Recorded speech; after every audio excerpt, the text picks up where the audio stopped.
disciples to set before the people. He also divided the 2 fish among them all. They all ate and were satisfied, and the disciples picked up 12 basketfuls of broken pieces of bread and fish. The number of men who had eaten was 5,000 men. Right. So we know this image, this illustration, in which Jesus wants to take a moment of rest, of peace and quiet with his disciples, but he cannot do it. And why is that? Because people were looking for him. People had needs. They were looking for Jesus to fulfill their needs. And when Jesus saw them, the Bible tells us that he felt something for them, because they were like sheep without a shepherd, right? So he went to them and he started to teach them all kinds of things, many things. After a while, the disciples noticed something. It's getting late, right?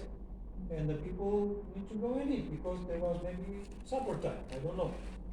And they go to Jesus and tell him, Jesus, you need to send the people to the countryside, to the villages, so they can go and take something to eat. They need to eat.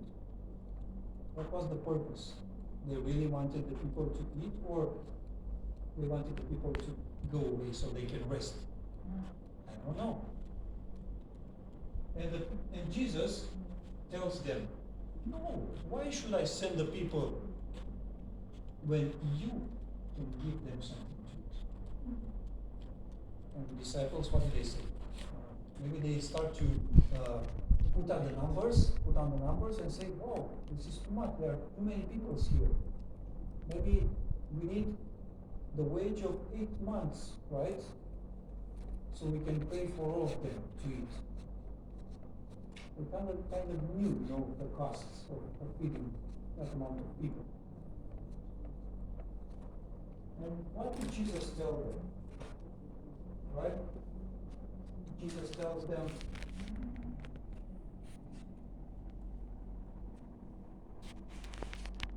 how many loaves do you have?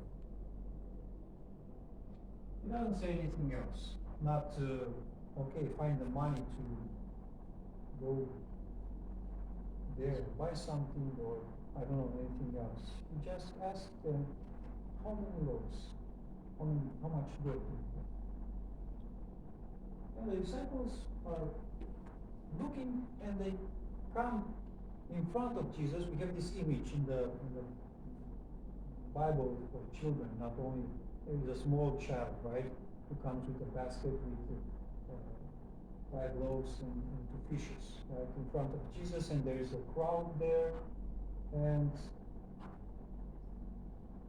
I don't know, if I were there, if any of us were to be there in those moments, what would you thought? What would have been your thoughts? What would you think? It's not enough food. What do they want to do? What are they thinking? 5 breads and 2 fishes, it's not enough. Maybe they want to go outside and have a snack, and after I come back and teach us some more, right? I don't know what the people in the crowds were thinking. Some of them were hungry, right? Like we are now. They're waiting for the food downstairs. The food downstairs is waiting for us. And the crowd was, mumbling. They were talking. They were looking at Jesus and asking themselves, what's going to happen now? Right? The Bible tells us this is what happened next. After Jesus organized them, he put the disciples to organize them.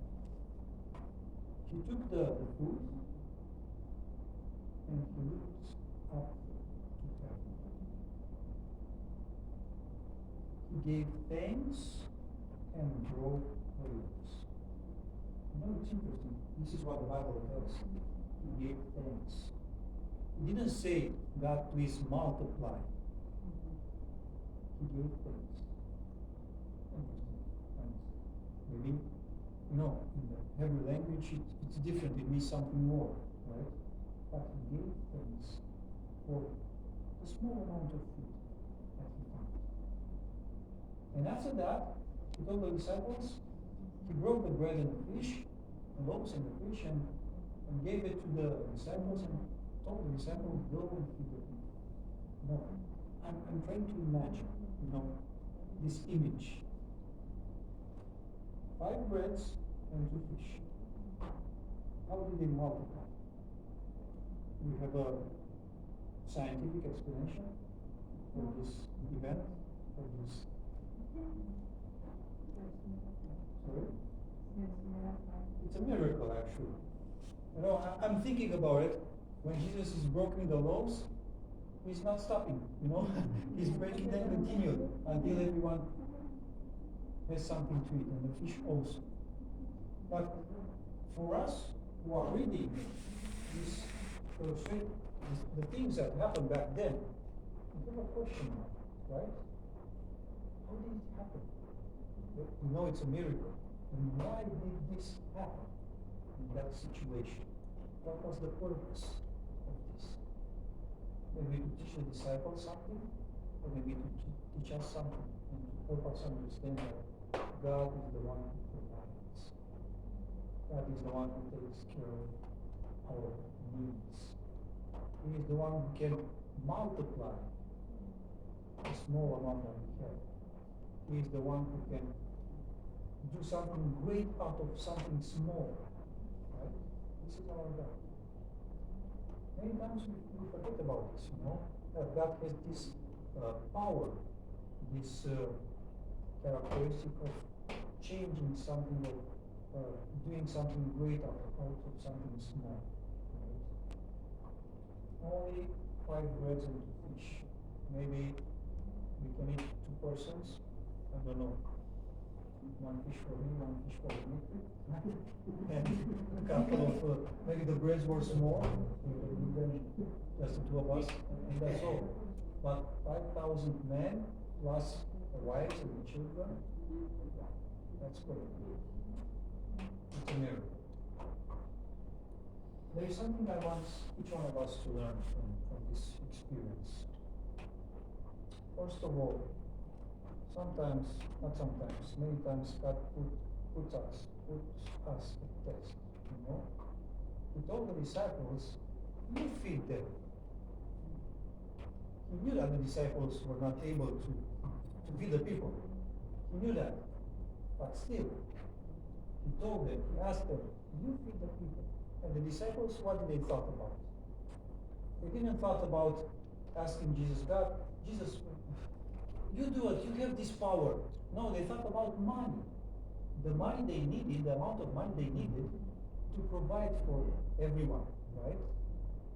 Well, we know that in many situations, it's not about money. It's not about the financial power. It's about who is the one who provides. Right?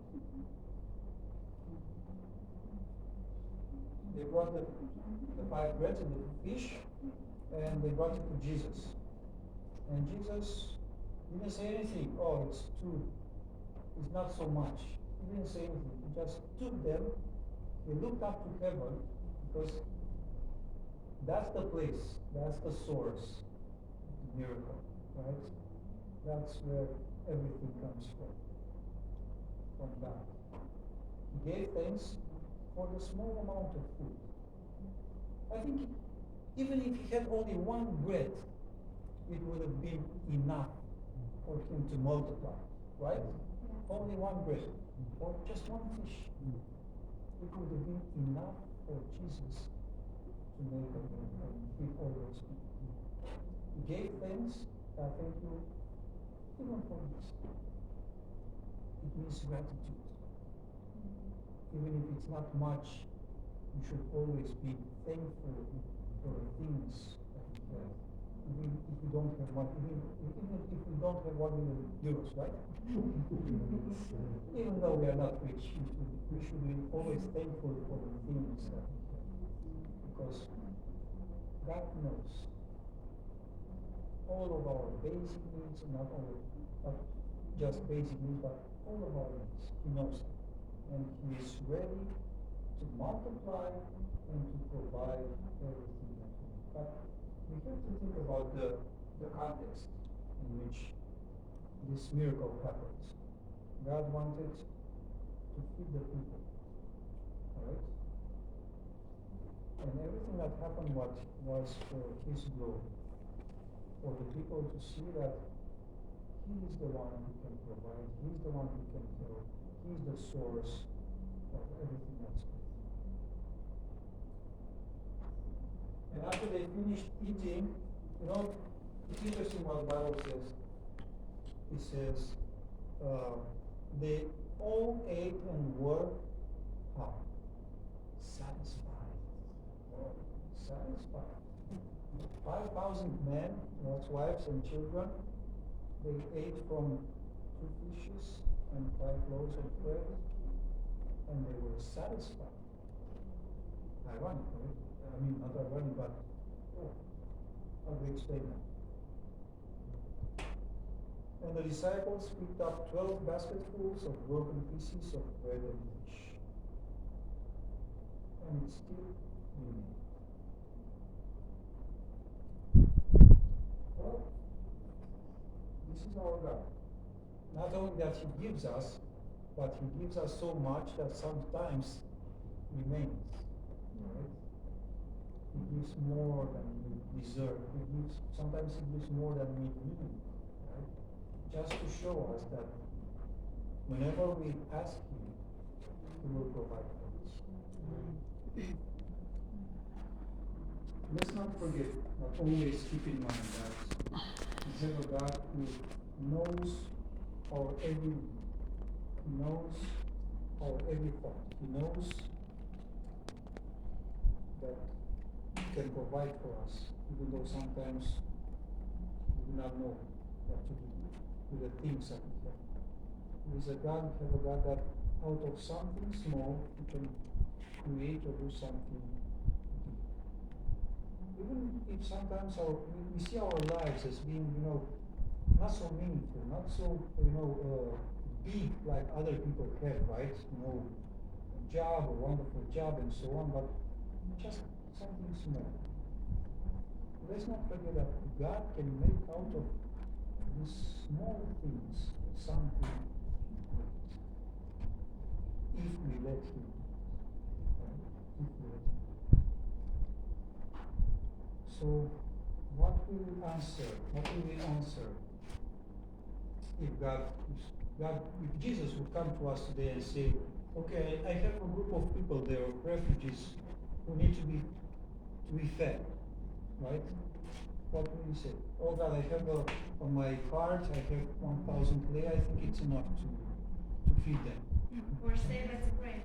Or say, God, it's easy to pray. Yes. Or will we say, God, please help me to provide for you, for your glory and for their benefit of your glory.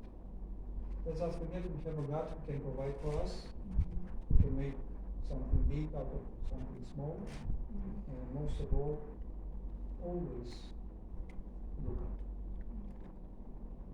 Because that's where the power comes from. Look up and give thanks for the things that we have. And God will take care of the rest. Right? That was my message for you.